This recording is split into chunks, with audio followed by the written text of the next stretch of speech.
আমি আপোনাৰ ওচৰত চিৰকৃতজ্ঞ।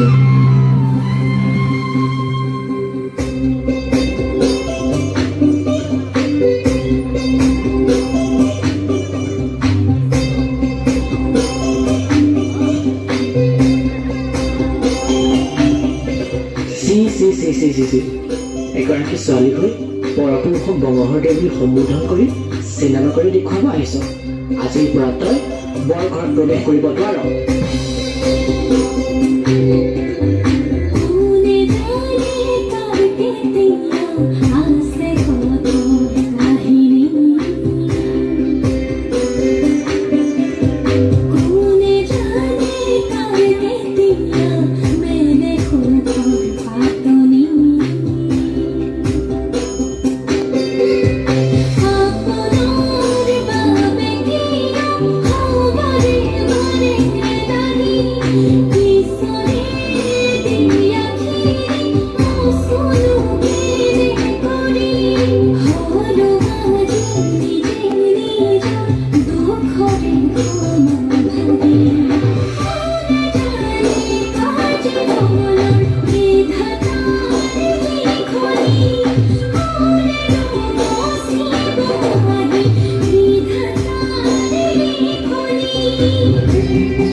সমাজত তাই এজনী ছোৱালী পৰপুৰুষক বঙহৰ দেৱী সম্বোধন কৰিছে, অভিনয় কৰিছে।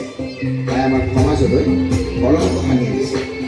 তাইক ঘাটে পানীয়ে নিষেধ কৰা হয় আৰু তাইক যাতে কোনেও বিয়া নকৰায়, আৰু যোন পুৰুষে তাইক বিয়া কৰাব তেওঁকো আমাৰ সমাজৰ পৰা এঘৰীয়া কৰা হ'ব।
অসমৰ প্ৰথম গৰাকী নাৰী